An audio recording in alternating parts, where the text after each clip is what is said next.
तेरे प्रभु यीशु कृष्ण पवित्र नाम धन्य हो आमे आउथरे ईश्वर पवित्र स्वर्गीय वाक्य मध्य जाऊथिबा जो प्रसंग आज निमंते संदेशपुर समिति मते देइछन्ति गीत उपदेशक 17 पद सकाळु आमे केतेक विषय रे आलोचना करूथलु वर्तमान मध्य आउ किसी कंटिन्यू करिया पई आउ टिके से प्रसंग को जारी रखिबी चालू रखिबी तेबे केरले भूमि दया करी गीत उपदेशक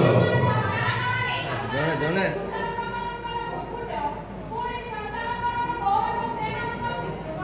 धन्यवाद भूमि पाठक सुनी थिबालु जे प्रथम रे पढिबे ताको छाडी देबे आ बादानुवाद जब न हुए यह ईश्वर वाक्य तेरे प्रिय भाई बहन लोक माने संतान माने वृद्ध लोक मानकर मुकुट पुणी संतान मानकर गौरव सेमानक पितृगण अति सुंदर प्रसंग मंडली कथिरे समिति कथिरे हृदय कृतज्ञता ज्ञापन करे ए प्रसंग निबंधी अति जरूरी अति आवश्यक प्रसंग से प्रदान करछन्ति जे संतान माने पिता माताकर मुकुट हेबा आवश्यक एहा अति सुंदर प्रसंग अति आलोच्य विषय आलोचनार विषय एहा निहाती आमाक मध्यरे आमे आलोचना କରିବା दरकार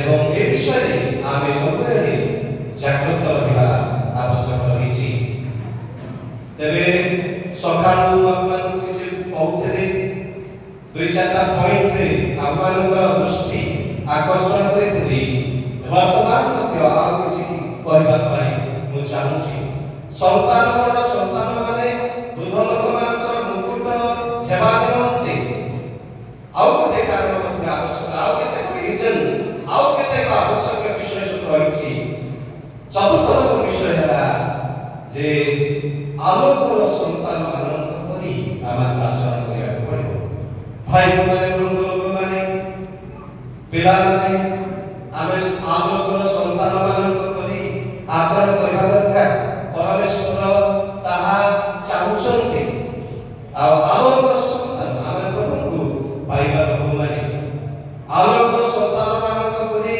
जीवन यापन आमानकर कथाबार्ता आमानकर चालीचलन आमानकर कार्यकलाप आमानकर माने वाक्यरे साक्ष्यरे जदि आमे आलोकर संतान मानक परि जीवन यापन काटिबा नाही तेबे मुकुट होई पाइबे ना आपण क्रिश्चियन हेई पारंती आपण परमेश्वरक लोक हेई पारंती तेबे परमेश्वरक गौरव प्रकाश करिया पई जे मुकुटर आवश्यक पिता मातांकर गौरवर कारण प्रकाश करिया पई जे मुकुटर आवश्यक आपण सेतिरे उपनीत हेई पाइबे ना आपण सेतिरे पहुंची पाइबे ना तेणु आलोकर संतान मानक परि आचरण कर एफिसियो 5:8 पद पाउल विश्वासकर प्रकाश करछन्ति दया करि पढन्तु हां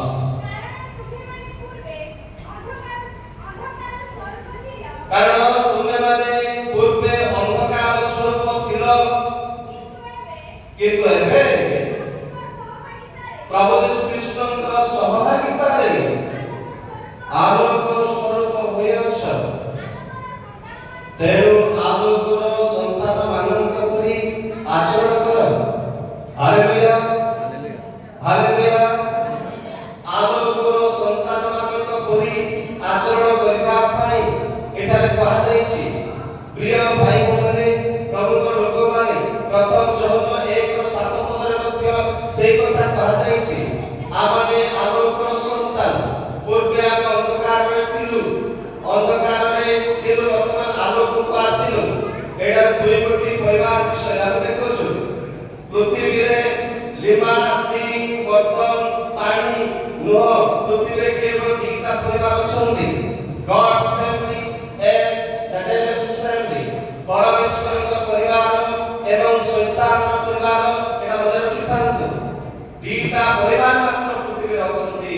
जे ईश्वरଙ୍କର आलोकर संतान माने अंधकार संतान माने अंधकार संतान कहले शैतानର सहयोगी शैतानର आलोकर कार्यमान बुझाए आलोकर संतान कहले परमेश्वरଙ୍କ संतान मान बुझाए प्रथम विद्याता 2 रे आमान अंधकार आश्चर्य आलोक मध्यको से आह्वान करि अछंती जेपरिकि आमाने ताहाकर गुण कीर्तन परमेश्वरଙ୍କ गुण कीर्तन करिबा पई आमानको अंधकार आश्चर्य आलोक मध्यको आह्वान करा जायछि परमेश्वर अंधकार शैतान परिवार आमान आलोक परिवार ख्रीष्ट जीशुଙ୍କର परिवार भक्त प्रिय छथि प्रिय बापा भाई बहनी एवं मंडलीर पिलाମାନେ युवा युवती माने आम आलोक संतान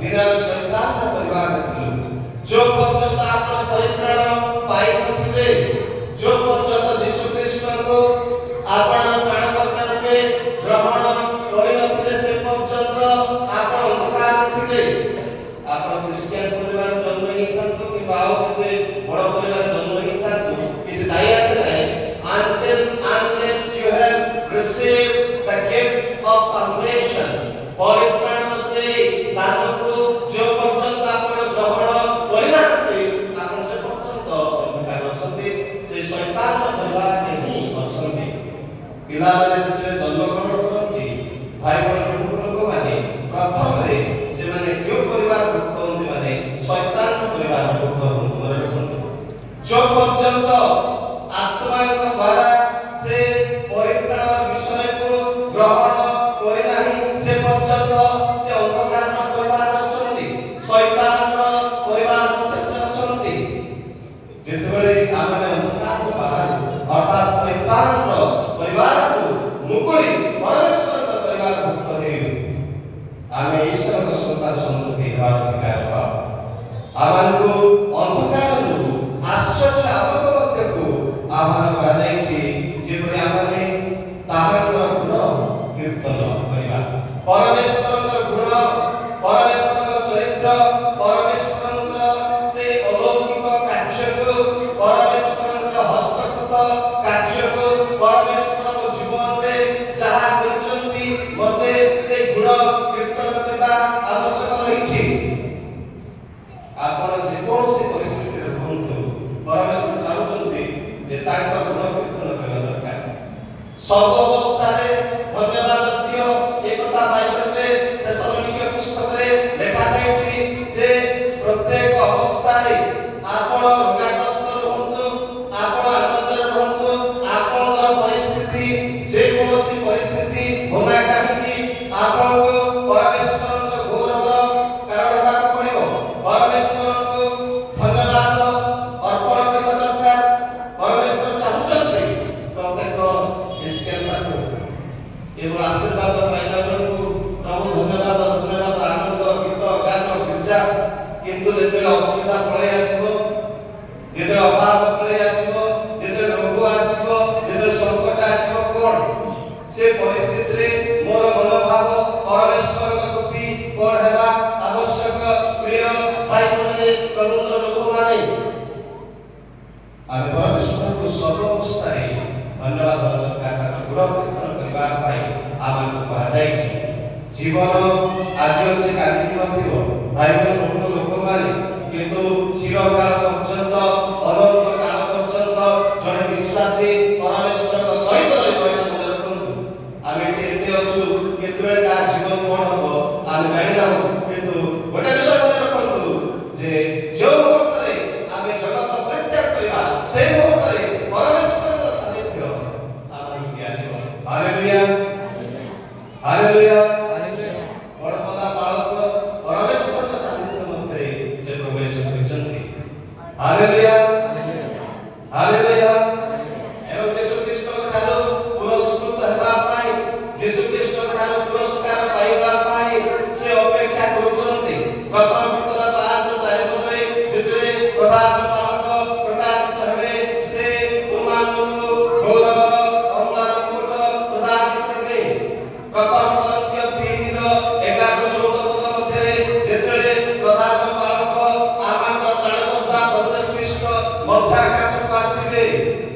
पुरस्कार दिया गया पृथ्वी रे नुह यीशु ख्रीष्ट को आगमन को दुई भाग रे विभक्त करा जायछि प्रथम से मध्य आकाश को आसीबे प्रथम दशमिक 4:13 ରୁ 17 पद मध्य से प्रथम रे मध्य आकाश को आसीबे से सीधा पृथ्वी रे पाद देउना दिन रखितांत ताकर आगमन दीटा मंग अछि जेमति गोटे खइन रे दुई गुटी मंग अछि खंड आ पुंज सेमति से प्रथम रे से मध्य आकाश को आसीबे मंडल उत्पन्नित हेबो सेटा को राक्षस करि कुआ जाय एवं लातिन भाषा रे ताको रात्रो बा रात्रे रे कुआ जाय ग्रीक भाषा रे हाकाजो कुआ जाय हाकाजो अर्थ जेमति कि चिलो कुड़ा छुआ को छापी के लिए सेमति मंडल घटा छापी की नियाजिबो मंडल घटा स्थानांतर कराजिबो मंडल घटा उठै के नियाजिबो उठै के नियागला परे गोटे विचार विश्वासी मान पाइ अछि से विचार को the bima judgment seat of Christ Christ को bima आसन में बात है आमे सब मस्त बापड़ा हिसाब देला पड़े आपण मां बोलतो बापा बोलतो रोमियो 14:12 रे आमे प्रत्येक को मु मोर हिसाब देबी भाई बहन को माने आपण हिसाब देबे पिला माने आपण हिसाब देबे we all are accountable to Christ one day दिने आमे समस्त को अपना हिसाब देबा को पड़िबो आपण को ख्रीष्टंकर विचार आसन सम्मुख रे दियाबा को पड़िबो प्रथम करंतिय द्वितीय करंतिय 5:10 पद रे लिखा जायछि we all are going to stand before the judgment seat of Jesus Christ विमासित पाउल को समय रे ओलंपिक खेल थिला पाउल को समय रे गोटे मनोजुद्ध होथिला ओलंपिक खेल जहा आज मध्य चालिछि तबे पाउल से क्रीड़ा शब्द को एक जो प्रिय भाई लोक माने द्वितीय करंतिय 5:10 पद रे से संबोधन करछथि जे स्थान रो पुरस्कृत करा जाय पुरस्कार विश्वास को दिया जिवो प्रिय भाई माने प्रभु को दासदासी माने आमे समस्त को दिने अपना हिसाब देबा को पड़िबो अनेक समय आमे बाबू पास्टर हिसाब देबे डिकन माने हिसाब देबे नाइ प्रिय आमे समस्त को दया कर पढ़ि दियंतु रोमियो 14:12 पद पढ़ि दियंतु अतएव आममानकर प्रत्येक जनक ईश्वरक सामने निज हिसाब देबाको पड़िबो मते कृष्ण यीशुकर आसन सम्मुख रे सावधान हे विद्याका पड़िबो द्वितीय करंतिय 5:10 पद मते दया करी षष्ठ बार पढ़िबो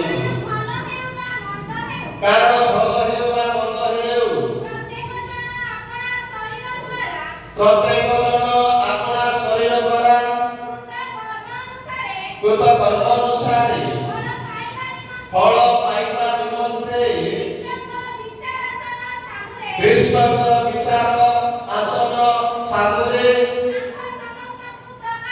आको समस्त को प्रकाशित हेबाको हेबो प्रकाशित हेबाको बाध्य कृष्णकर विचार के मात्र विचार मने रखो बाइबल में 7 प्रकार विचार विषय कहा जायछि विश्वासी मानक विचार दीटा रहिछि 7 रो दीटा होछि विश्वासी मानक पाई मु कहि तीनटा काल करिले पापर विचार यीशु ख्रीष्ट रा विश्वास करबा द्वारा परित्राण पाउछु काहे कारण काल करिले सब रे ख्रीष्ट को पापर मूल्य देबा को पड़ितला सेटा होछि प्रथम विचार विश्वासी मानव को संपर्कित करी एवं द्वितीय विचार भाई माने ईश्वर को संतान संतति भाबरे ए पृथ्वी रे एक विचार अछि जे संतान भाबरे से शासन करंती एवं 12 अध्याय 5 ରୁ 12 पद पर्यंत एवं तृतीय विचार विश्वासी मान संपर्कित मध्य आकाश हबो सेटा पुरस्कार विचार सेटा परित्राण कौन से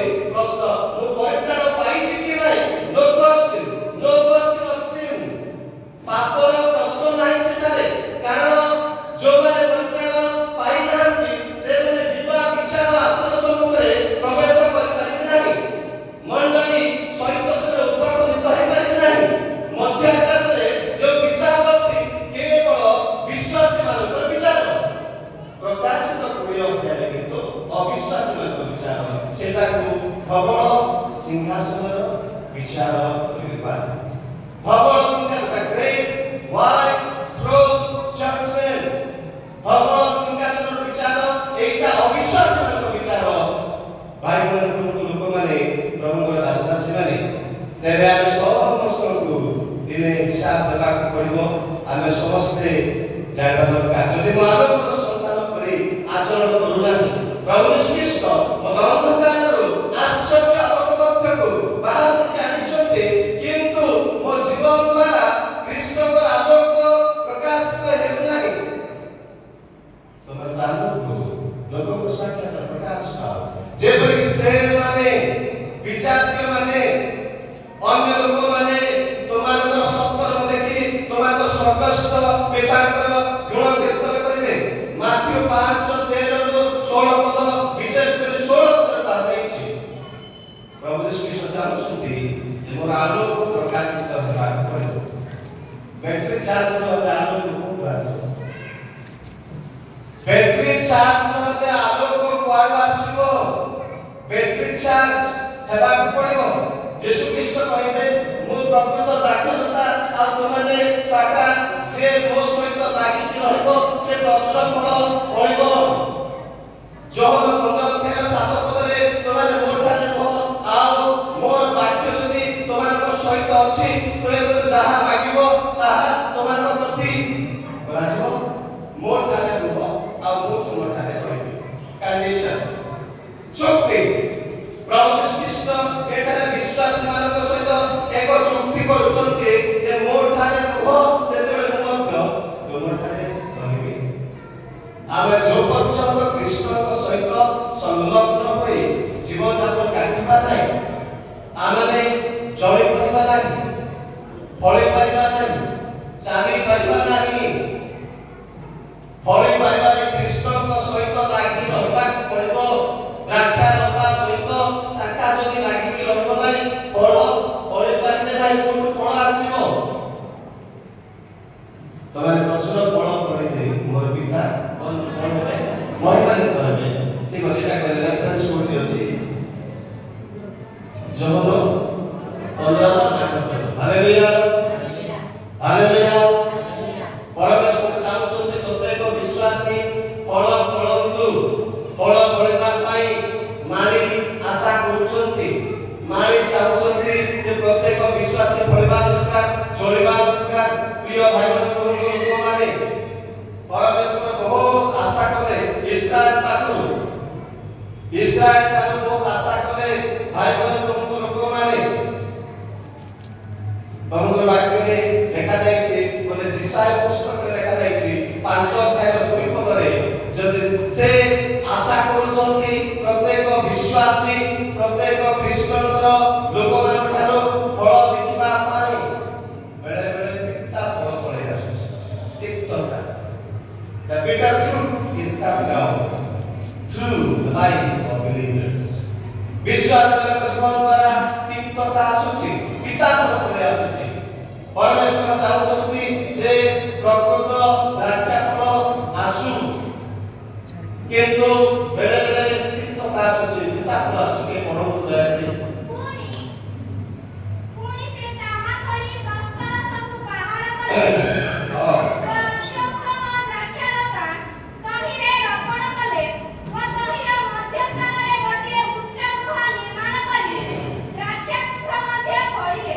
ଆଉ ଦ୍ରାକ୍ଷାଫଳ ଫଳିବ ବୋଲି ଅପେକ୍ଷାରେ ରହିଲେ ମାତ୍ର ତହିଁର ବନ୍ୟ ଦ୍ରାକ୍ଷାଫଳ ଫଳିଲା। ଦ୍ରାକ୍ଷା ଫଳ ଫଳିବ ବୋଲି ଅପେକ୍ଷାରେ ରହିଲେ ମାତ୍ର ତହିଁରେ ବଣୁଆ ଫଳ ଫଳିଲା ବନ୍ୟ ଫଳ ଫଳିଲା।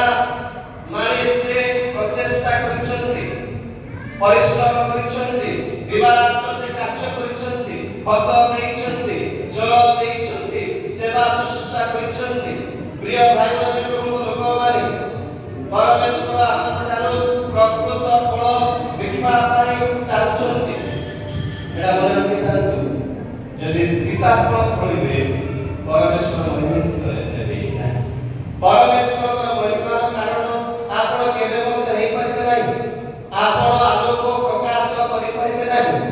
ତେଣୁ ଖ୍ରୀଷ୍ଟଙ୍କ ସହିତ ରହିବା ଫଳିବା ପାଇଁ ଏବଂ ଚଳିବା ପାଇଁ को लोगों को साक्षात प्रकाश पा परमेश्वर निमंते चलिबा पाई मझिरे गत मे मासरे मु बॉम्बे रे ए संपर्क किसी वाक्य प्रचार करिथिली एवं अप्रैल मासरे अमेरिका रो सभा रे मते मुख्य वक्ता भाबे से माने नेथिले बाप्टिस्ट एसोसिएशन रे सेटा मध्ये मु किसी प्रसंग देइथिली तबे आलोकर संतान मानक परि आचरण करबा पड़ो माने कथा को नै आलोक संपर्क आसे ए प्रसंग रे कहिथिले सेटा मैं कहूची प्रिय भाई बंधु लोक माने प्रभु दासता सेवारे जे पर्यंत परमेश्वर उपस्थिति रे लागि की रहिबे नै आपण जड़ी पाइबे नै आपण कृष्ण निमंते आलोक प्रकाश करि पाइबे नै यात्रा 34 अध्याय रे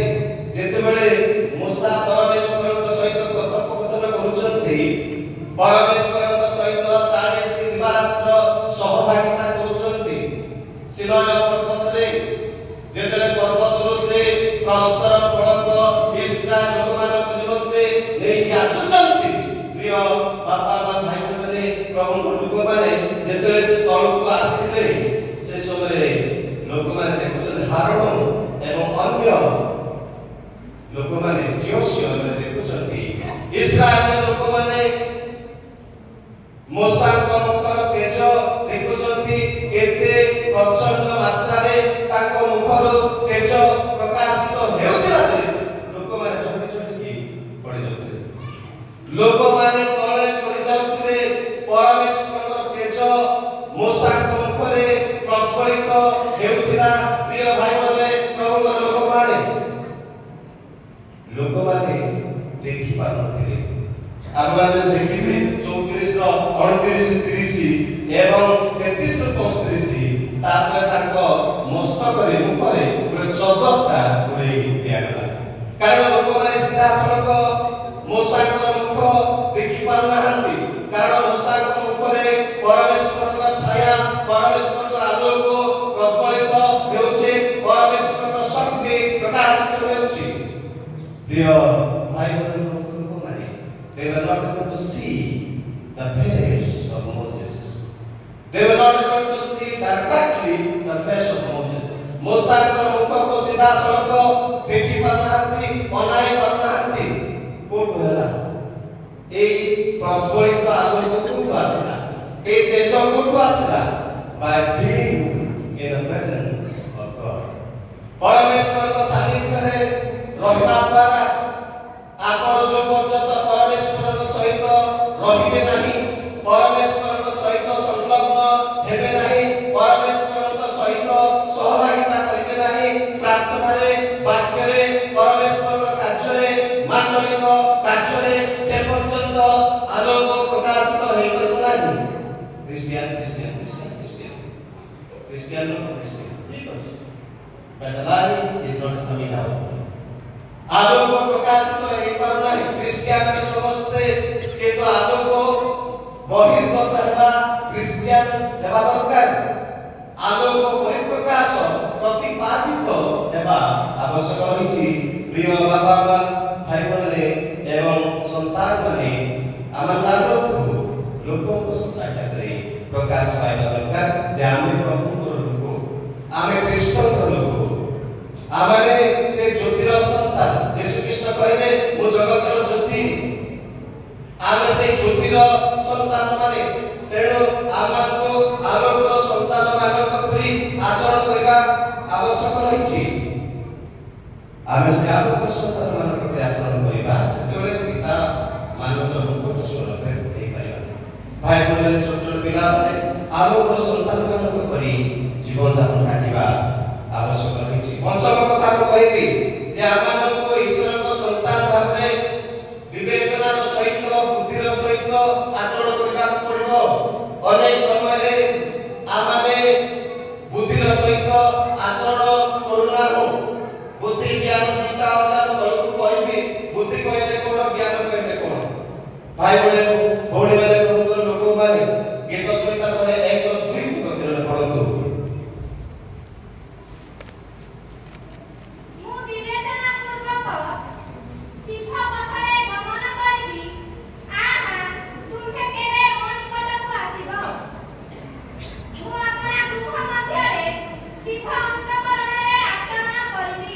ମୋ ବିବେଚନା ପୂର୍ବକ ତୁମ୍ଭ ଗୃହରେ ଆଚରଣ କରିବି, ବୁଦ୍ଧିର ସହିତ ଆଚରଣ କରିବାକୁ ପଡ଼ିବ। ଭାଇ ଭଉଣୀ, ପ୍ରଭୁଙ୍କ ଲୋକମାନେ, ପିଲାମାନେ, ଆମେ ପ୍ରଭୁଙ୍କର ଲୋକମାନେ, ଖ୍ରୀଷ୍ଟିଆନ ପରିବାର ଲୋକମାନେ ଯଦି ବିବେଚନା ପୂର୍ବକ ବୁଦ୍ଧିର ସହିତ ଆଚରଣ କରିବା ନାହିଁ, ତେବେ ପରମେଶ୍ୱରର ମହିମା ପ୍ରକାଶିତ ହେଇପାରିବ ନାହିଁ। ଆପଣ ସ୍ୱର୍ଗସ୍ଥ ପିତାଙ୍କର ମୁକୁଟ ସ୍ୱରୂପ ହେଇପାରିବେ ନାହିଁ, କିମ୍ବା ଆପଣ ଆପଣଙ୍କର ଜାଗତିକ ବାପା ମାଙ୍କର ମୁକୁଟ ସ୍ୱରୂପ ହେଇପାରିବେ ନାହିଁ। ବୁଦ୍ଧିର ସହିତ ବିବେଚନା ପୂର୍ବକ ଆମକୁ ଆଚରଣ କରିବାକୁ ପଡ଼ିବ। ଆମକୁ ଚାଲିବାକୁ ପଡ଼ିବ। ପ୍ରଭୁ ଆମକୁ ସମୟ ଦେଇଛନ୍ତି, ସୁଯୋଗ ଦେଇଛନ୍ତି ବିବେଚନା ପୂର୍ବକ ଜୀବନଯାପନ କାଟିବା ପାଇଁ। ପ୍ରିୟ ଭାଇ ଭଉଣୀମାନେ, ପ୍ରଭୁଙ୍କର ଲୋକମାନେ, ପ୍ରଭୁଙ୍କର ଦାସଦାସୀମାନେ, ଅତି ଗୁରୁତ୍ୱପୂର୍ଣ୍ଣ ବିଷୟ ପ୍ରଭୁ ଆମକୁ ସୁଯୋଗ ଦେଇଛନ୍ତି, ପ୍ରଭୁ ଆମକୁ ଅନୁଗ୍ରହ ଦେଇଛନ୍ତି। ଗାଲାତ୍ୟ 4:5 ସୁଯୋଗର ସଦ୍ବ୍ୟବହାର କରି ବାହାର ଲୋକମାନଙ୍କ ନିକଟରେ ବୁଦ୍ଧିର ସହ କଣ କର? ଆଚରଣ କର। ବାହାର ଲୋକମାନଙ୍କ ସହିତ ମତେ ଖ୍ରୀଷ୍ଟିଆନ ପିଲା ପରି ଆଚରଣ କରିବାକୁ ପଡ଼ିବ। ବୁଦ୍ଧିର ସହିତ ବିବେଚନା ପୂର୍ବକ ଈଶ୍ୱରଙ୍କ ଆତ୍ମାଙ୍କ ଦ୍ୱାରା ପରିଚାଳିତ ହୋଇ ମତେ ଜୀବନ ଯାପନ କରିବାକୁ ପଡ଼ିବ। ପ୍ରିୟ ଭାଇ ଭଉଣୀମାନେ, ପ୍ରଭୁଙ୍କ ଲୋକମାନେ, ପ୍ରଭୁଙ୍କର ଦାସଦାସୀମାନେ ଅନେକ ସମୟରେ ବୁଦ୍ଧିରେ ବାଳକ କରି ଯାଉଛନ୍ତି, ବାଳିକା। ବାଇବେଲ ଲେଖା ଯାଇଛି ପ୍ରଥମ କରନ୍ଥୀୟ 14:20 ହେ ଭାଇମାନେ, ବୁଦ୍ଧିରେ କଣ ହୁଅ ନାହିଁ? ବାଳକ ପରି ହୁଅ ନାହିଁ। ଅନେକ ସମୟରେ ବୁଦ୍ଧିରେ ବାଳକ ପରି ଆମେ ହେଇଯାଉଛୁ। ପ୍ରଭୁଙ୍କ ଲୋକମାନେ, ଖ୍ରୀଷ୍ଟଙ୍କ ଲୋକମାନେ, ଜ୍ୟୋତିର ସନ୍ତାନମାନେ, ପରିତ୍ରାଣ ପ୍ରାପ୍ତ ଲୋକମାନେ, ଅନନ୍ତ ରାଜ୍ୟର ନାଗରିକମାନେ, ଆମେ ପରମେଶ୍ୱରର ଲୋକମାନେ, we are God's people, ପରମେଶ୍ୱରଙ୍କର ମନୋନୀତ ଲୋକମାନେ। ଆମକୁ ବୁଦ୍ଧିର ସହିତ ଆଚରଣ କରିବା ଦରକାର। ଆମେ ଅନେକ ସମୟରେ ଅବିବେକୀ ଲୋକମାନଙ୍କ ପରି ଜୀବନଯାପନ କାଟୁଛୁ। ପ୍ରିୟ ଭାଇ ଭଉଣୀ, ଲୋକମାନେ, ପ୍ରଥମ କରନ୍ଥୀୟ 13:11 ଶିଶୁ ଥିବା ସମୟରେ ମୁଁ ଶିଶୁ ପରି କଥା କହୁଥିଲି, କିନ୍ତୁ ବୟସ ପ୍ରାପ୍ତ ହେଲା ପରେ ଶିଶୁର ସମସ୍ତ ବିଷୟ ପରିତ୍ୟାଗ କରେ। ମୁଁ ଶିଶୁ ଥିବା ସମୟରେ, ବାଳକ ଥିବା ସମୟରେ, ଛୋଟ ଥିବା ସମୟରେ ଶିଶୁ ପରି ଜୀବନଯାପନ କାଟୁଥିଲି। ବର୍ତ୍ତମାନ ଆଉ ମୁଁ ଶିଶୁ ନୁହେଁ। ମୋ ପାଖରେ ପରିପକ୍ୱତା ଆସିବା ଦରକାର। ମୁଁ ଜାଗତିକ ପରିପକ୍ୱ ବିଷୟରେ ଏଠାରେ ବିଶେଷ କରି କହୁନାହିଁ।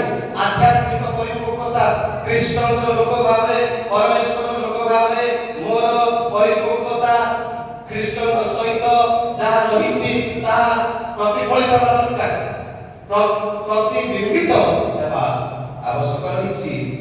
ପ୍ରିୟ ବାପା ମା, ଭାଇ ଭଉଣୀ, ପ୍ରଭୁଙ୍କର ସନ୍ତାନମାନେ, ଆମେ ବୁଦ୍ଧିରେ ବାଳକ ପରି ମଧ୍ୟ ବୁଦ୍ଧିର ସହିତ ଆଚରଣ କରିବା, ବିବେଚନା ପୂର୍ବକ ଆମକୁ ଆଚରଣ ହେବା ଆବଶ୍ୟକ ରହିଛି। କାରଣ ଆମେ ଶେଷ ଦିନମାନଙ୍କରେ ଅଛୁ। ମନେ ରଖନ୍ତୁ, we are the last days। ଯେକୌଣସି ମୁହୂର୍ତ୍ତରେ ଖ୍ରୀଷ୍ଟଙ୍କର ଆଗମନ ହେଇପାରେ। ଯେକୌଣସି ମୁହୂର୍ତ୍ତରେ ପ୍ରଭୁ ଖ୍ରୀଷ୍ଟ ତାଙ୍କ ଦ୍ୱିତୀୟ ଆଗମନ କରିପାରନ୍ତି। ବାଇବେଲରେ ଯେଉଁ ନାନୀ ଗାଦିର ଯେଉଁ ଉତ୍ସର୍ଗ କରିବାର ଥିଲା, ଗତ ସପ୍ତାହରେ ଇସ୍ରାଏଲରେ ଭାଇ ଭଉଣୀ ପ୍ରମୁଖ ଲୋକମାନେ ନାଥାନ୍ୟାହୁ ସେ କଣ କରିଛନ୍ତି? ଉତ୍ସର୍ଗ କରିଛନ୍ତି। ସେଇଟା ରେଡ୍ ହାଇଫେନ୍ ବୋଲି ବାଇବେଲରେ କୁହାଯାଇଛି।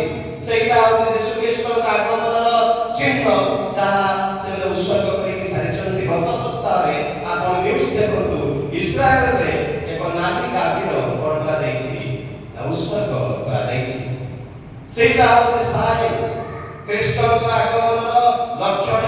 ପ୍ରଭୁ ଖ୍ରୀଷ୍ଟ ଯେକୌଣସି ମୁହୂର୍ତ୍ତରେ ଆସିପାରନ୍ତି। ତେଣୁ ଆମକୁ ପ୍ରସ୍ତୁତିକରଣ ଜୀବନ ଦରକାର। ପ୍ରସ୍ତୁତ ହୋଇକି ଜୀବନଯାପନ କାଟିବା ଆବଶ୍ୟକ ରହିଛି।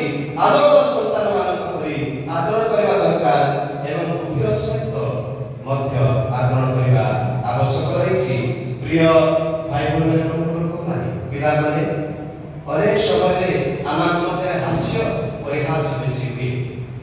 ଆମେ ଅନେକ ସମୟରେ ଆମ ଭାଷାରେ, ଆଞ୍ଚଳିକ ଭାଷାରେ ଆମର ଟାପଡ଼ା ବେଶୀ ହେଇଯାଏ। ଖ୍ରୀଷ୍ଟଙ୍କ ଲୋକମାନଙ୍କ ମଧ୍ୟରେ, ଆମ କଥାବାର୍ତ୍ତାରେ ସତର୍କ ହେବା ଆବଶ୍ୟକ ରହିଛି। ଆମେ ହାସ୍ୟ ପରିହାସ ଅନେକ ସମୟରେ କରୁ ଏବଂ ଆମମାନଙ୍କର ପରିଚୟକୁ ଆମେ ବାହାରେ ଯାଉ। ଏଫେସିୟ 5:4 ପଦ ଏଗୁলো ଦୟାକରି ପଢ଼ନ୍ତୁ।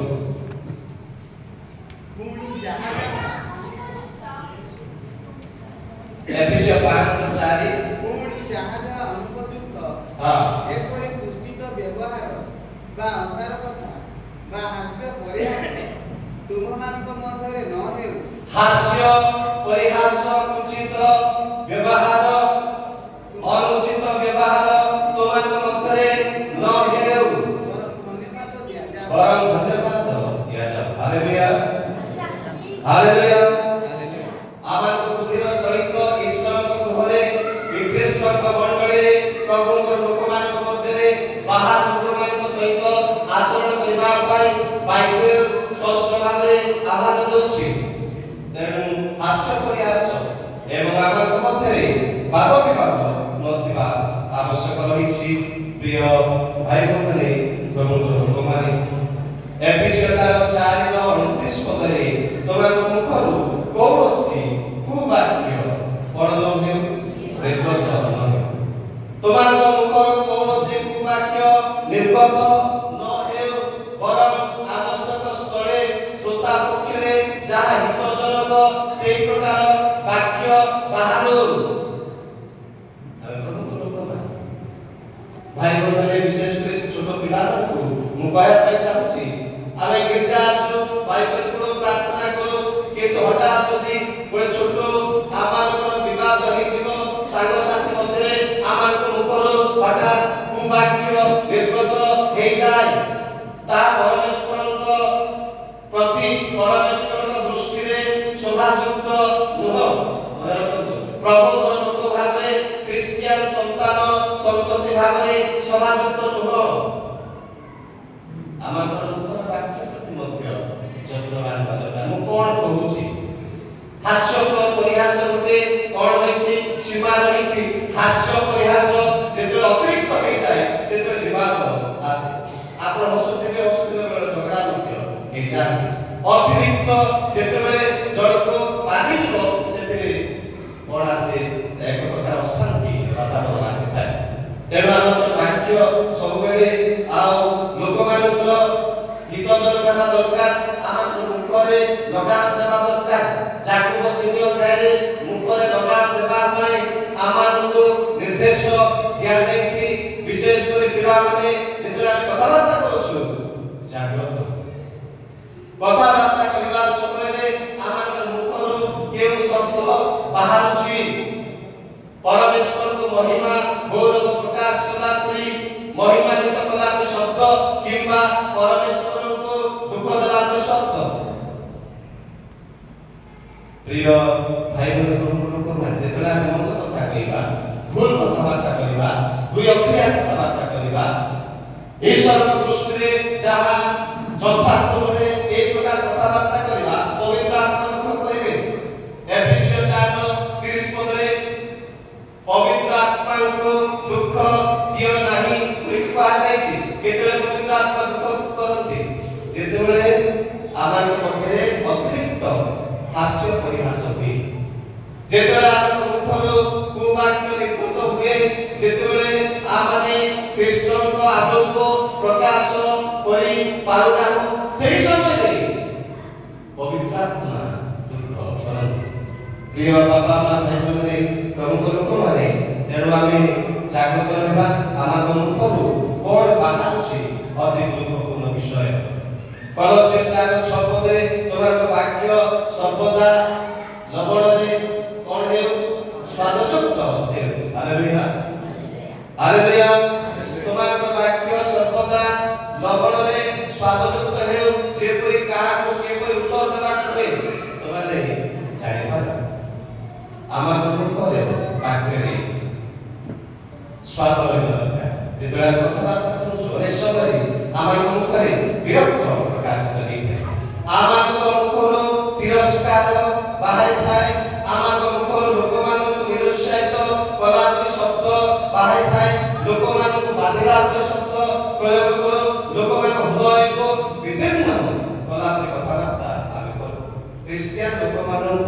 କୁହାଯାଇଛି ଯେ ଲବଣରେ ସ୍ୱାଦଯୁକ୍ତ ବାକ୍ୟ, salt coated word, salt coated, ଆମର ବାକ୍ୟରେ ଲବଣ ଥିବ, ଆମେ ଲୁଣ ଭିଜେଇ କହିବାକୁ ପଡ଼ିବ। ଏଇଟା ସହଜ ବାକ୍ୟ, ଆମେ ସମସ୍ତେ ଜାଣୁ। ମୁଁ ବେଶୀ ଲମ୍ବା କରିବା ପାଇଁ ଚାହୁଁନାହିଁ। ଭାଇ ଭଉଣୀ ଲୋକମାନେ, ପ୍ରିୟ ପିଲାମାନେ, ଯେତେବେଳେ କଥାବାର୍ତ୍ତା କରିବା, ପ୍ରଭୁଙ୍କର ଲୋକ ଭଳି କଥାବାର୍ତ୍ତା କରିବା, ଆମର ବାକ୍ୟ ଲବଣରେ ସ୍ୱାଦଯୁକ୍ତ ଏଇଟା ପରମେଶ୍ୱର ଆଶା କରୁଛନ୍ତି ଏବଂ ଈଶ୍ୱରଙ୍କ ବାକ୍ୟ ଆମମାନଙ୍କୁ ପରାମର୍ଶ ଦିଏ। ଅତି ଗୁରୁତ୍ୱପୂର୍ଣ୍ଣ ବିଷୟ ଏବଂ ପ୍ରଥମ ତିମୋଥୀ 4:12 ତୁମର ଯୌବନ ଅବସ୍ଥା ସକାଶେ ନେଇ ତୁମକୁ ତୁଚ୍ଛ ନ କରୁ, କିନ୍ତୁ ବାକ୍ୟରେ, ଆଚରଣରେ, ପ୍ରେମରେ, ବିଶ୍ୱାସରେ ବିଶ୍ୱାସୀମାନଙ୍କର ଆଦର୍ଶ ସ୍ୱରୂପ ହୁଅ। ବାକ୍ୟରେ, ଆଚରଣରେ, ପ୍ରେମରେ, ବିଶ୍ୱାସରେ, ପବିତ୍ରତାରେ ବିଶ୍ୱାସୀମାନଙ୍କର ଆଦର୍ଶ ସ୍ୱରୂପ ହେବା ପାଇଁ ଆମକୁ ଆଦେଶ ଦିଆଯାଇଛି। ପ୍ରିୟ ବନ୍ଧୁଗଣ, ପ୍ରଭୁଙ୍କର ଲୋକମାନେ, ଆମେ ନିଜକୁ ପ୍ରଶ୍ନ କରିବା ଦରକାର, ପ୍ରଭୁ ମୋ ଦ୍ୱାରା ଏସବୁ ହେଉଛି କି? ମୋ ଦ୍ୱାରା ଏ ସମସ୍ତ ବିଷୟ ପରିଲକ୍ଷିତ ହେଉଛି କି? ମୁଁ ଆଚରଣରେ, ପ୍ରେମରେ ଠିକ୍ ଭାବରେ ଆଚରଣ କରିପାରୁଛି କି ନାହିଁ? ପରମେଶ୍ୱର ଏହା ଚାହୁଁଛନ୍ତି ପ୍ରତ୍ୟେକ ଯୁବା ଯୁବତୀ, ପ୍ରତ୍ୟେକ ପିଲାମାନଙ୍କ ଜୀବନ, ପ୍ରତ୍ୟେକ ଭାଇ ଭଉଣୀମାନଙ୍କ ଜୀବନ ଆମେ ସବୁବେଳେ ଆମର ବାକ୍ୟରେ ଏବଂ ଆମର ପ୍ରେମରେ, ବିଶ୍ୱାସରେ, ପବିତ୍ରତାରେ ଆମେ ଆଚରଣ କରିବା ଦରକାର। ପରମେଶ୍ୱରଙ୍କ ବାକ୍ୟ ଆମକୁ କହେ। ଆପଣଙ୍କୁ ଆମେ ସମୀକ୍ଷା କରିବା ଦରକାର, ପ୍ରଭୁ ମୁଁ এই সমস্ত বিষয়ে আদর্শ জীবন কাটি পারছি কি? পরমেশ্বরଙ୍କ গুণ কীর্তন କରି ପାରୁଛି କି? ପରମେଶ୍ୱରଙ୍କୁ ମହିମା ଆଣି ଦେଉଛି କି? ଆମେ ସମୀକ୍ଷା କରିବା। ଭାଇ ଭଉଣୀ, ପ୍ରଭୁଙ୍କ ଲୋକମାନେ, ଛୋଟ ଛୋଟ ପିଲାମାନଙ୍କୁ ମଧ୍ୟ ମୁଁ ଅନୁରୋଧ କରୁଛି, ପ୍ରେମରେ ଶବ୍ଦ ଦିଆଯାଇଛି। ପ୍ରେମ ବିହୁନେ ଭାଇ ସମସ୍ତେ ଗାଇକି ଆସୁଛୁ। ଭାଇ ଭଉଣୀ, ପ୍ରଭୁଙ୍କ ଲୋକମାନେ ପ୍ରେମରେ ଆଚରଣ କର ବୋଲିକି ଏ ପଦର ଶବ୍ଦ ଆମେ ଦେଖୁଛୁ। ଖ୍ରୀଷ୍ଟ ଯେପରି ତମମାନଙ୍କୁ ପ୍ରେମ କଲେ, ସେହିପରି ପ୍ରେମରେ ଆଚରଣ କର। ଏଫେସୀୟ 5:2 କୁହାଯାଇଛି, ଖ୍ରୀଷ୍ଟ ଯେପରି ତମମାନଙ୍କୁ ପ୍ରେମ କଲେ।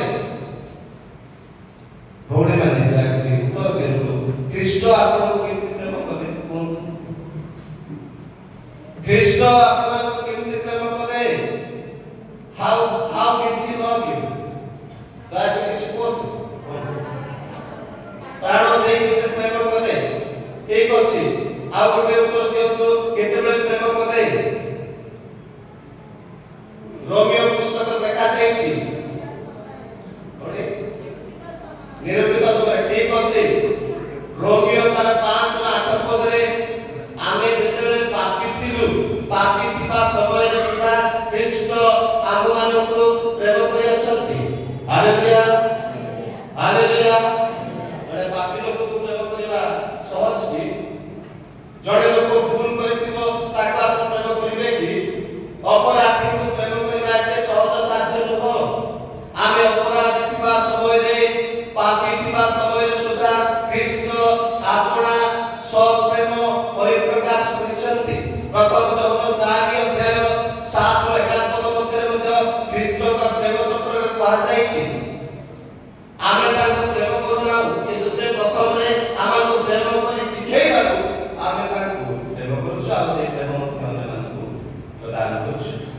ପ୍ରିୟ ଭାଇ ଭଉଣୀମାନେ, ପ୍ରଭୁଙ୍କ ଲୋକମାନେ, ଆମେ ପାପୀ ଥିବା ସମୟରେ ସେ ଆମକୁ ପ୍ରେମ କରିଛନ୍ତି। ଏଇଟା ହେଉଛି ବଡ଼ ବିଷୟ।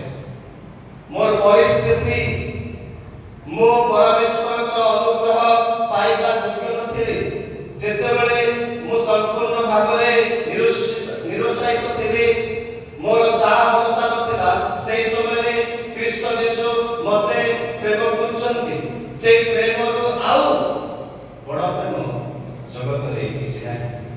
ପ୍ରିୟ ଭାଇ ଭଉଣୀ, ଲୋକମାନେ, ଆମେ ପାପୀ ଥିବା ସମୟରେ ସେ ଆମକୁ ପ୍ରେମ କଲେ। ତେଣୁ ମଣ୍ଡଳୀରେ ଏବଂ ଗ୍ରାମରେ ଆମମାନଙ୍କର ଭାଇ ଭଉଣୀମାନଙ୍କ ମଧ୍ୟରେ ପ୍ରେମ ରହିବା ଦରକାର। ଆମେ ପରସ୍ପରକୁ ପ୍ରେମ କରିବା ପାଇଁ ବାଇବେଲ ଆମମାନଙ୍କୁ ଆଦେଶ କରେ। ଅନେକ ସମୟରେ ଛୋଟ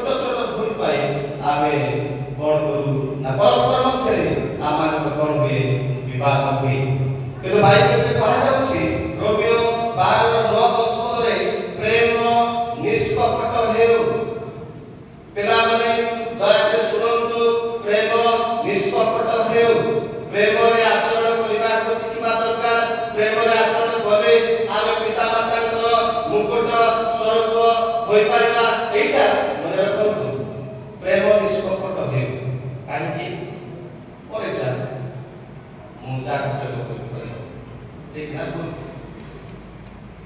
मु जा किछा ताको प्रेम करिबी एटा ठीक ना बोल बापा माने कोंतु आपण प्रेम रे उल्टा पाल्टा करि परिबे कि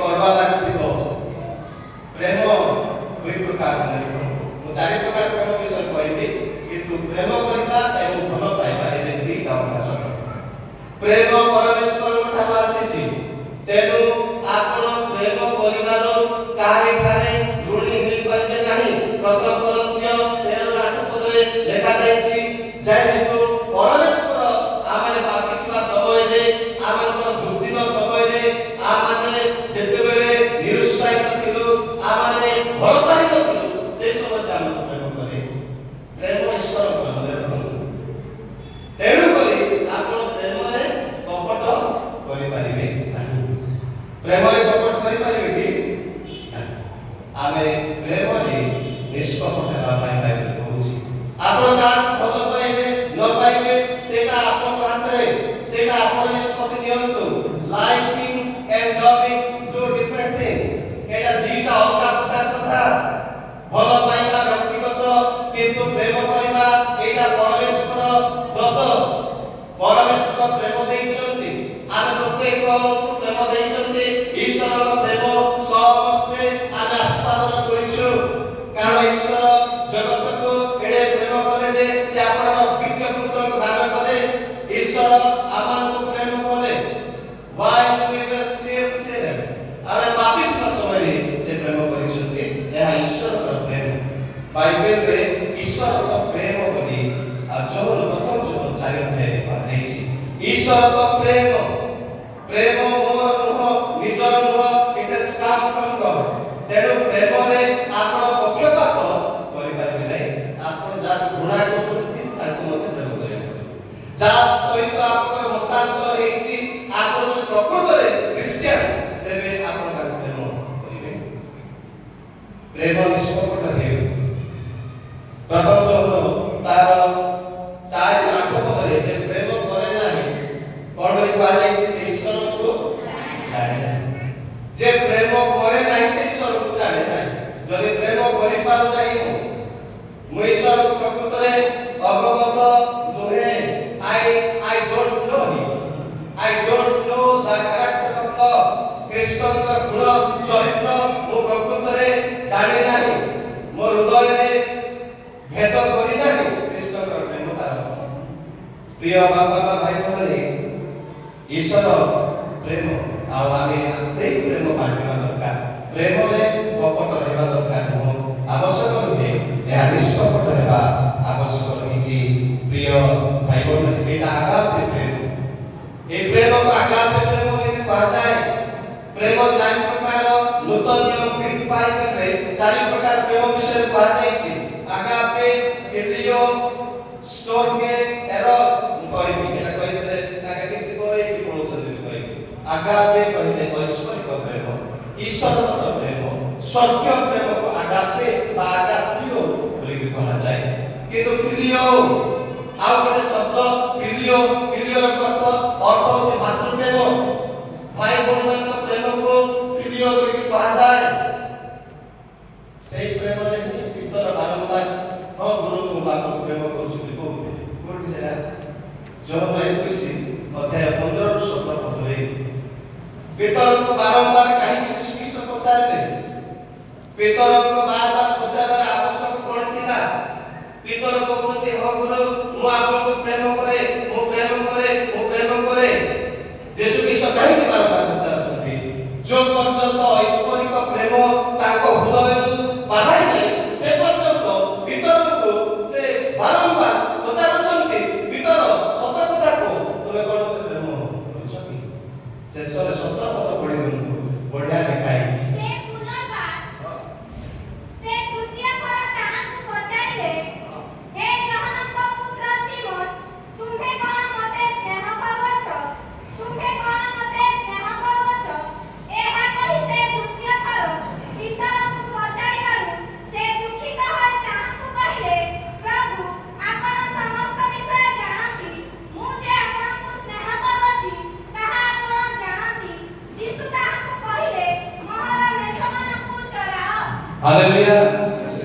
हालेलुया प्रिय भाई बहन लोक माने तृतीय थर जतले यीशु ख्रीष्ट पचारिले पितर दुखित हेले काहे कि गुरु आपण मते बार तो प्रेम करूछु कोचे आपण किंतु वो शब्द व्यवहार करते से फिर आगामी से आगामी शब्द व्यवहार करनाते प्रभु यीशु ख्रीष्ट आगामी प्रेम तांको ठारो सुनिबा पाई चाहुछन्ते किंतु से भातृ प्रेम भाई को प्रेम कला पड़ी हां भाई को प्रेम करूछ परिचय लोक को जेमति प्रेम कला जाए बंधु बांधव को जेमति प्रेम कला जाए सेही प्रेम रे से ख्रीष्ट को प्रेम करिबा पाई चाहुथिले यीशु ख्रीष्ट किंतु तांको एडी रे से प्रेम मते दरकार मते दरकार कोन agape I need the heavenly the true love ऐश्वर्य प्रेम रे मते प्रेम करनु से का चाहुछि जेतले तृतीय थर भीतर कहले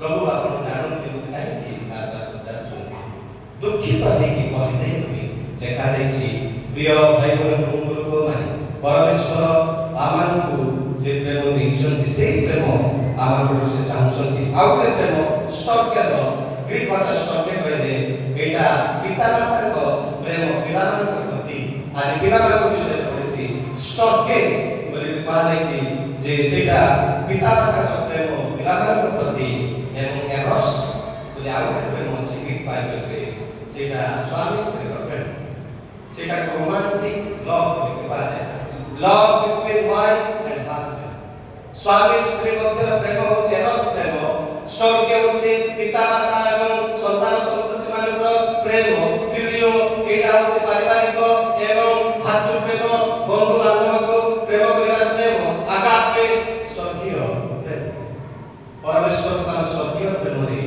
प्रेम करिवा एटा से चाहुछन्ति देवाबा भाई बहन लोक माने तेरे प्रेम रे आचरण करिवा पाई आगर कहा जायछि प्रिय भाई बहन प्रभु लोक माने यीशु ख्रीष्ट माथि 19 पदरे लूक 10:27 पदरे कहले जे आपणा प्रतिवासी को प्रेम कर आपणा प्रतिवासी को प्रेम करिबा पाई ईश्वर को प्रेम करिबा एवं प्रतिवासी को मध्य प्रेम करिबा मु जदि कहि केवल ईश्वर को प्रेम करूछि किंतु जदि मोर प्रतिवासी प्रति मोर प्रेम नाही तेबा आपण मिथ्या कहउछन्ति भूल बुझिबे ना आपण मिथ्या कहउछन्ति आपण जदि ईश्वर को प्रेम करूछि कहउछन्ति किंतु आपन पाखरे जदि भातृ प्रेम नाही आपन प्रतिवासी प्रति प्रेम नाही यू आर लाइंग आपण मिथ्या कहउछन्ति से कथा स्पष्ट भाबरे से प्रथम जन्म 4 अध्याय रे देखा जायछि प्रिय भाई बहन प्रमुख लोक माने आमे वास्तव प्रेम रे परस्पर को प्रेम करिबा रे आमे कहा सहित जोड़ी हेबा शत्रु को मध्य प्रेम करिबा पाई माथ्यू तार 5:44 पदरे प्रभु यीशु ख्रीष्ट आमान को आदेश दैछन एटा के कठिन विषय शत्रु को प्रेम करिबाटा नै करिबो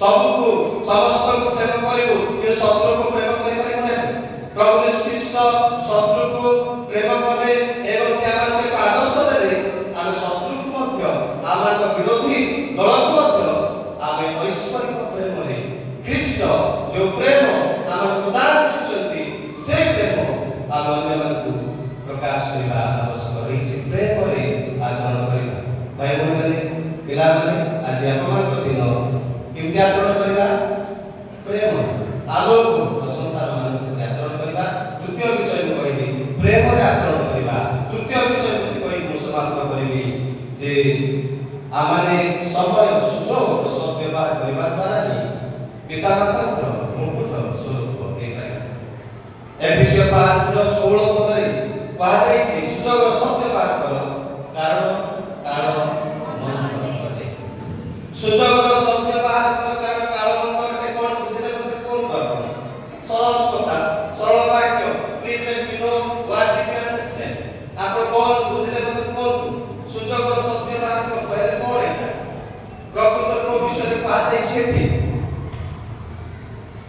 सुजोग सद्व्यवहार करो कारण मंद बटे यार अर्थ कोन प्रिय भाई माने आप इंग्रजी बाइबल को केजेवी बाइबल को जिबे देखा जायछि रिडीमिंग द टाइम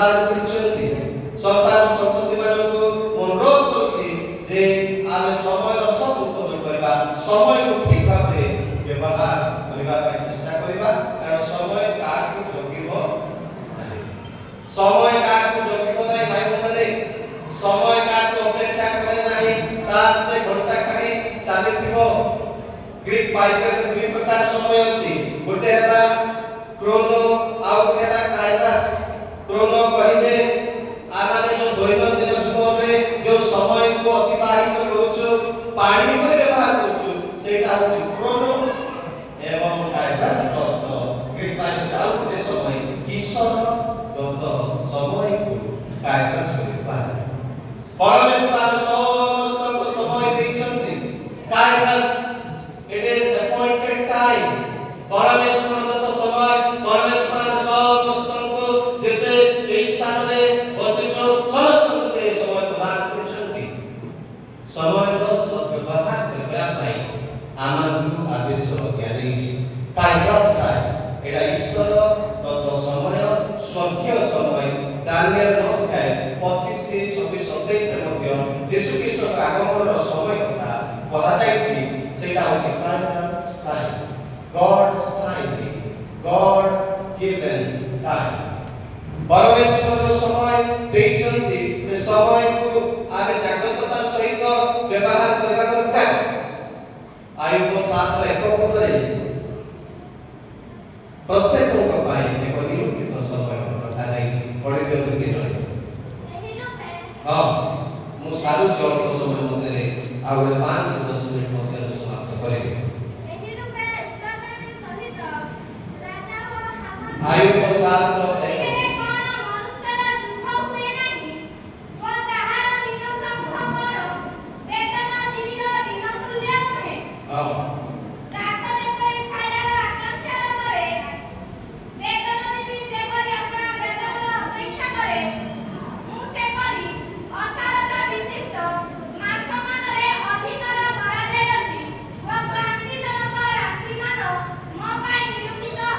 निरूपित होय अछि मो पाई के समय निरूपित होय अछि प्रिय भाई माने प्रमुख लोक माने परमेश्वर निरूपित समय को आपण केबे काटी पारिबे ना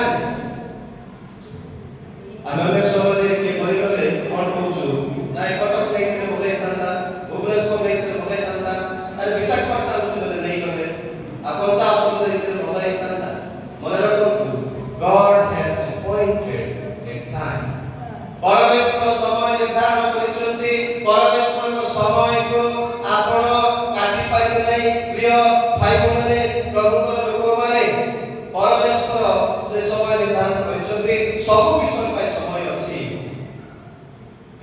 उपदेश 3 अध्याय जदि आपण देखिबे हसिबार समय अछि कांदिबार समय अछि विवाह करबार समय अछि संतान संतति जात करबार समय अछि एवं मरिबार समय अछि सब विषय पाई परमेश्वर काल निरूपण करिसथि परमेश्वर दत्त समय परमेश्वर आनंद समय दैछन्ति एई कथा कहया पाई चाहूछि सुजोग सत्य व्यवहार कर कारण काल मन अर्थात प्रभु यीशु ख्रीष्ट जे समय आमान हस्तरे समर्पण करछन्ति से समय को देखि जीवन यापन काटिबा आवश्यक रहिछि जागतिक लोक माने परमेश्वर जो जानि नाहंती अपरिज्ञान प्राप्त लोक माने विजातीय जगत परमेश्वर गत समय को सद्व्यवहार केरे मध्य करि परिबे नाही but we are God's children and we should understand the appointed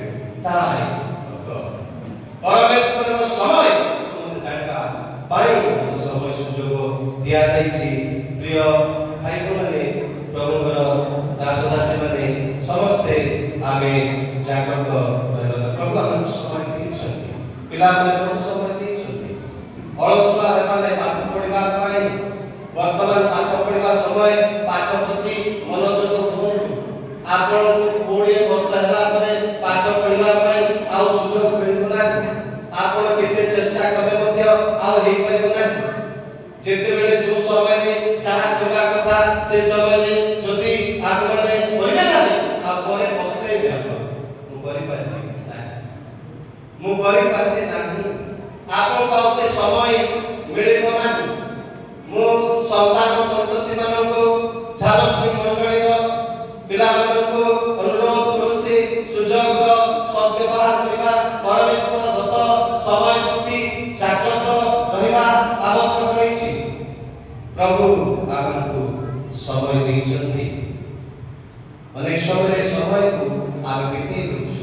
Bible କହେ ହିତୋପଦେଶ 6 ହେ ଅଳସୁଆ ପିମ୍ପୁଡ଼ି ପାଖକୁ ଯାଅ। ତାପରେ ପୁଣି ମାନେ ପିଲାମାନେ ହେ ଅଳସୁଆ ପିମ୍ପୁଡ଼ି ପାଖକୁ ଯାଅ, ତାର କ୍ରିୟା ସବୁ ବିବେଚନା କର ଓ ଜ୍ଞାନୀ ହୁଅ। ହେ ଅଳସୁଆ ପିମ୍ପୁଡ଼ି ପାଖକୁ ଯାଅ। ଅଳସୁଆ ହୁଅନ୍ତୁ ନାହିଁ। ପାଠ ପଢିବା ସମୟରେ ପାଠ ପଢନ୍ତୁ, ବାଇବେଲ ପଢିବା ସମୟରେ ବାଇବେଲ ପଢନ୍ତୁ, ସକାଳୁ ଉଠି ପ୍ରାର୍ଥନା କରିବା ସମୟରେ ପ୍ରାର୍ଥନା କରନ୍ତୁ। ଯୀଶୁ ଖ୍ରୀଷ୍ଟ ପୃଥିବୀର ସବୁଠାରୁ ଜଣେ ବ୍ୟସ୍ତ ବହୁଳ ବ୍ୟକ୍ତି। ମାର୍କ 1:35 ସକାଳୁ ପାହାନ୍ତିଆ ଥାଉ ଥାଉ ଏକ ନିର୍ଜନ ସ୍ଥାନକୁ ଯାଉଥିଲେ, ଯେଉଁଠାରେ ଆଣ୍ଠୁପାତି ପିତା ଈଶ୍ୱରଙ୍କ ସହିତ କଥାବାର୍ତ୍ତା କରୁଥିଲେ, ପ୍ରାର୍ଥନା କରୁଥିଲେ ଦେଖାଯାଇଛି। The busiest person in the whole history is Jesus Christ. ସବୁଠାରୁ ବ୍ୟସ୍ତ ବ୍ୟକ୍ତି ହେଉଛନ୍ତି ପ୍ରଭୁ ଯୀଶୁ ଖ୍ରୀଷ୍ଟ। ସକାଳୁ ପାହାନ୍ତିଆ ଥାଉ ଥାଉ ଅନ୍ଧାର ଥାଉ ଥାଉ ଉଠିକି ପ୍ରାର୍ଥନା କରୁଥିଲେ। ପ୍ରଭୁ ଆମକୁ ଅନୁଗ୍ରହ ସମୟ ଦେଇଛନ୍ତି। ଆପଣ ମଲା ପରେ ଆଉ ପ୍ରାର୍ଥନା କରିପାରିବେ ନାହିଁ। ମଲା ପରେ ସ୍ୱର୍ଗରାଜ୍ୟକୁ ଯିବେ, ସ୍ୱର୍ଗରାଜ୍ୟରେ ମଧ୍ୟ ଆଉ ପ୍ରାର୍ଥନା ନାହିଁ। ସ୍ୱର୍ଗରାଜ୍ୟରେ ଈଶ୍ୱରଙ୍କ ସହିତ ରହିବେ। ଆପଣ ସାମ୍ନା ସାମ୍ନି ପରମେଶ୍ୱରଙ୍କ ମୁଖ ଦେଖିବେ। ସ୍ୱର୍ଗରାଜ୍ୟରେ ଆଉ ବାଇବେଲ ପଢିବା ପାଇଁ ଆପଣଙ୍କୁ ସମୟ ମିଳିବ ନାହିଁ। नो ବାଇବେଲ ନାହିଁ। ସ୍ୱର୍ଗରାଜ୍ୟରେ ଆଉ ବାଇବେଲ ନାହିଁ। ବାଇବେଲ 3 ପ୍ରକାର। ଜୀବନ୍ତ ବାକ୍ୟ ଯୀଶୁ ଖ୍ରୀଷ୍ଟ ଗ୍ରୀକ ବାଇବେଲରେ ଲୋଗୋସ କୁହାଯାଇଛି ଏବଂ ଯୀଶୁ ଖ୍ରୀଷ୍ଟଙ୍କର ମୁଖ ବିଶୁଦ୍ଧ ବାକ୍ୟ ମାଥ୍ୟୁ 4:4 ଏଇଟାକୁ ରେମା ବୋଲି କୁହାଯାଇଛି। ଯୀଶୁଙ୍କର କଥିତ ବାକ୍ୟ ଯାହା ସେ କହିଛନ୍ତି ଏବଂ ଈଶ୍ୱରଙ୍କ ଲିଖିତ ବାକ୍ୟ ଗ୍ରାଫେ 2 ତିମୋଥୀ 3:16 ସମସ୍ତ ଶାସ୍ତ୍ର ଈଶ୍ୱର ନିଷ୍ପେଷିତ, ଯାହାକୁ ଗ୍ରାଫେ ବୋଲି କୁହାଯାଇଛି। ବାଇବେଲ 3 ଭାଗରେ ବିଭକ୍ତ।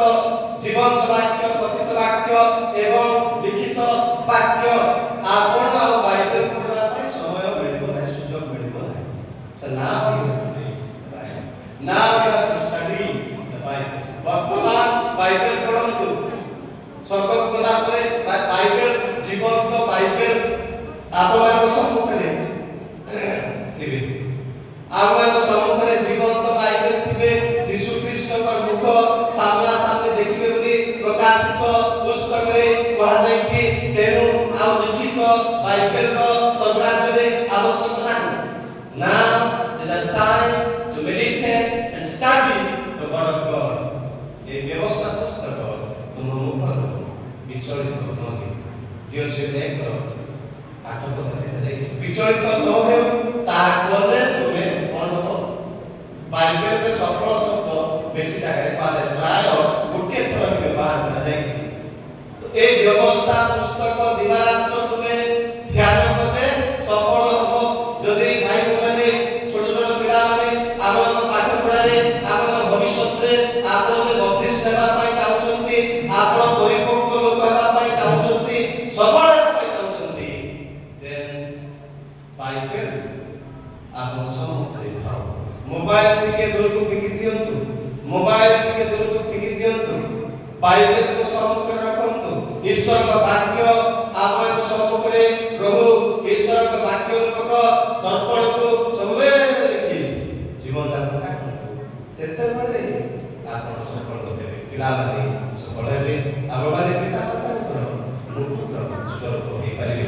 ପ୍ରିୟ ଭାଇମାନେ, ପ୍ରଭୁଙ୍କ ଲୋକମାନେ, ପ୍ରଭୁ ଚାହୁଁଛନ୍ତି, ପ୍ରଭୁ ଆମକୁ ସମୟ ଦେଇଛନ୍ତି।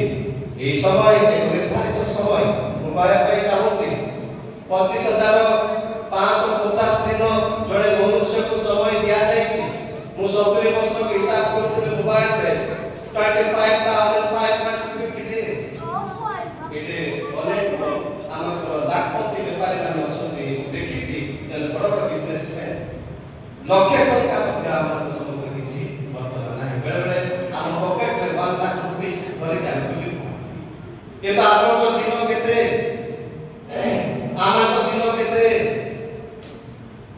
गीत संहिता 90 अध्याय 10 पद रे केते बोली पा जाईछि 90 केते बोली पा 70 के पा 80 कहले 29,200 दिन 70 कहले 25,550 दिन मात्र गड़ अधघंटा भितर किबा 15 मिनिट रे 25,000 गणी देबे आपण पॉकेट रे की बुझुछन तार अर्थ आमा जीवन आसीमा आमा जीवन अति स्वल्प मन रखंतु it's a short period of time given the mankind अति अल्प समय दिया जाइछि आमा जीवन बाष्प करि कोइ याकूब 4:14-15 पद रे तमार जीवन कोन से बाष्प सदृश नहे आमा जीवन पूर्ण बोली कहा गला गीत संहिता 95 बा अध्याय रे कहा जाय जे 5-6 पद रे जे आमा जीवन स्वप्न सदृश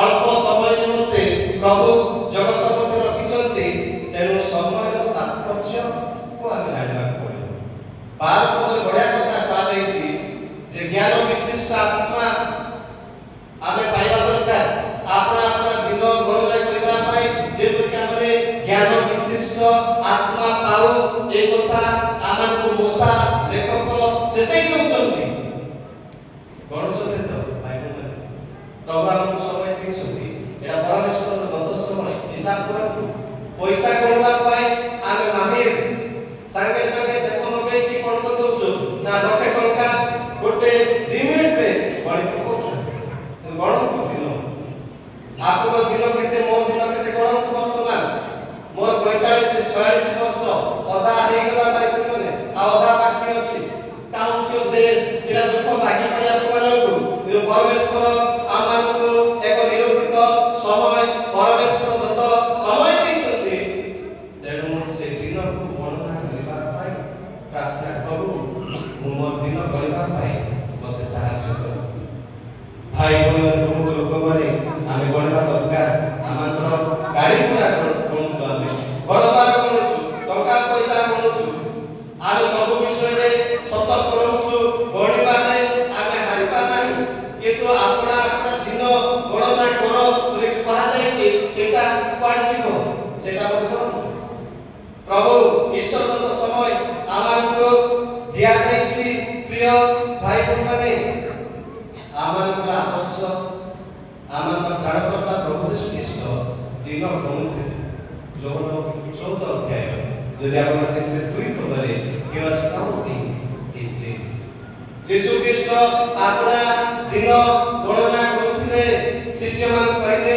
तोमा हृदय उद्विग्न न हेउ तोमाने मोठारे एवं मोर प्राणकर्ता पिता ईश्वर विश्वास कर जे गोला परे तोमा निमंते स्थान प्रस्तुत करबी पता पर आराम से सोई पड़ी पाइबी मु आउ थरे आसीबी तोमान लेबा पाई जो स्थान रहिबी तोमार मध्य मोसन करे से स्थान रे रहिबो हालेलुया तार अर्थ यीशु ख्रीष्ट से सब समय हिसाब रे रखि जब जीबी आसीबी तोमान नै कि जीबी मिलमिशि के रहबा this is the count of Jesus Christ प्रभु यीशु ख्रीष्ट आपन दिन गणना करथिले द्वितीय पितर 1:13 पद देखो पितर मध्य ताक दिन गणुथिले एना पढंतु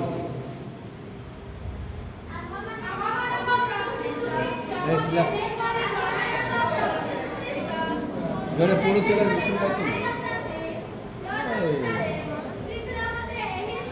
आम मानकर प्रभु यीशु ख्रीष्ट मते जेबे जणाई अछंती मते शीघ्र एई शरीरक तंबू परित्याग करिबा को हतो हालेलुया ए शरीरक तंबू मते छाड़िबा पड़िबो यार माने पितर भल भाबे ताक जीवन विषय जानिथिले जे अति कम समय मध्यरे ए जगत छाड़ी की जिवे से बंचिथिबा समय रे आपनार दिन गणना करूछंती आपनार दिन विषय रे से अवगत अछंती जे अति शीघ्र मते ए पार्थिव तंबू परित्याग करिबा पड़े पाउल कहछंती कि पाउल मते कहछंती द्वितीय तिमोथी 4:6 पदरे पाउल मते दिन गणन करथिले जे ईश्वर दत्त समय को ଭଲ ଭାବରେ ଜାଣିଥିଲେ, ଈଶ୍ୱରଙ୍କ ସମୟକୁ ସେ ଭଲ ଭାବରେ ବୁଝିଥିଲେ, ହୃଦୟଙ୍ଗମ କରିଥିଲେ। ସେଇଥିପାଇଁ ଦ୍ୱିତୀୟ ତିମୋଥୀ 4:6 ପଦରେ ସେ କହୁଛନ୍ତି ଯେ ମୋର ମହାପ୍ରଳୟର ସମୟ ଉପସ୍ଥିତ, ମୋର ମହାପ୍ରଳୟର ସମୟ, the great departure of my time has come, ମୋର ପ୍ରସ୍ଥାନ କରିବାର ସମୟ ବର୍ତ୍ତମାନ ଉପସ୍ଥିତ। ପାଉଲ ଭଲ ଭାବରେ ଜାଣିଥିଲେ ଯେ ତାଙ୍କର ସମୟ ଅତି ସ୍ୱଳ୍ପ, ଅତି ଅଳ୍ପ ସମୟ ମଧ୍ୟରେ ତାଙ୍କୁ ଏ ଜଗତ ପରିତ୍ୟାଗ କରି ଯିବାକୁ ପଡ଼ିବ। ପ୍ରଭୁ ଆମେ ସମସ୍ତଙ୍କୁ ସମୟ ପ୍ରଦାନ କରିଛନ୍ତି। ପ୍ରିୟ ଭାଇ ପ୍ରଭୁଙ୍କ ଲୋକମାନେ, ପ୍ରଭୁଙ୍କର ଦାସ ଦାସୀମାନେ ଆୟୁବ ଭଲ ଭାବରେ ପରମେଶ୍ୱରଙ୍କ ସମୟକୁ ଜାଣିଥିଲେ। ଆୟୁବ ତାର 19:25 ଯଦି 27 ପଦ ଦେଖିବେ, ତେବେ ଆୟୁବ କହୁଛନ୍ତି ମୁଁ ଜାଣେ ଯେ ମୋର ମୁକ୍ତିକର୍ତ୍ତା ଜୀବିତ, ଆଉ ସେଦିନେ ପୃଥିବୀରେ କଣ ହେବେ?